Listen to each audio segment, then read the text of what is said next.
যতজন বন্দী ছিলেন, বিশেষ করে ধর্মপ্রাণ যত বন্দী ছিলেন, তাদের সকলের সেবা শুশ্রূষায় নাসিরউদ্দিন পিন্টু ভাই অসামান্য অবদান রেখেছেন।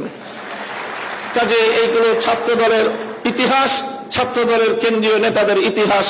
এই ইতিহাসগুলো আমি আপনাদেরকে স্মরণ করিয়ে দিয়ে আপনাদেরকে আমি বলবো যে আপনারা ইনশাআল্লাহ এই ঐতিহ্যকে আপনারা ধারণ করবেন। দেখেন, আমি আবারও বলছি, রাজনৈতিকভাবে আপনারা একটা আদর্শের রাজনীতি করেন, আমরা আরেকটা আদর্শের রাজনীতি করি। তবে বাংলাদেশের প্রেক্ষাপটে একটা কথা আমাদেরকে মনে রাখতে হবে, সেটা হলো বাংলাদেশের জাতীয়তাবাদী শক্তি এবং ইসলামী শক্তি পরস্পর সহযোগিতার মাধ্যমে বাংলাদেশের স্বাধীনতাকে রক্ষা করতে হবে। যদি জাতীয়তাবাদী শক্তি এবং ইসলামী শক্তির মধ্যে বিভেদ তৈরি হয়, বাংলাদেশ বিপন্ন হবে, বাংলাদেশ বিরোধী ফ্যাসিবাদী শক্তি আবার শক্তিশালী হবে।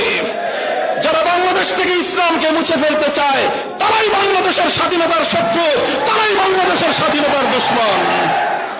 এই স্বাধীনতার শত্রুরা, এই শেখ হাসিনার সবচেয়ে বড় নির্মম অত্যাচার হলো বাংলাদেশের আলেম সমাজকে জাতির কাছে হেয় প্রতিপন্ন করবার চেষ্টা করেছেন।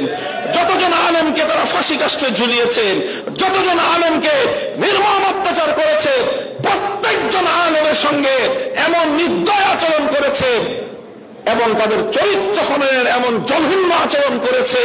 ফেরাউন, কারুন, নমরুদ যে আচরণ করেছিল, শেখ হাসিনা সেই আচরণ করেছে। আমি প্রমাণ দিয়ে দেখিয়ে দিতে পারবো, একজন নমরুদ, একজন ফেরাউন, একজন কারুন, আরেকজন মুনাফিক সর্দার আব্দুল্লাহ ইবনে উবাই, চারটাকে এক পাত্রে গোলালে একটা শেখ হাসিনা তৈরি হয়। এই জন্য শেখ হাসিনা এবং তার প্রেতাত্মাদেরকে বাংলাদেশের রাজনীতিতে আর কোনদিন পুনর্বাসিত হতে দেওয়া যাবে না। যে কোনো মূল্যে সেটাকে রুখে দাঁড়াতে হবে আমাদেরকে। আগামীর বাংলাদেশ দেশপ্রেমিক বাংলাদেশী জনতার হাতে পরিচালিত হবে। বাংলাদেশ সামনের দিকে অগ্রসর হয়ে যাবে এবং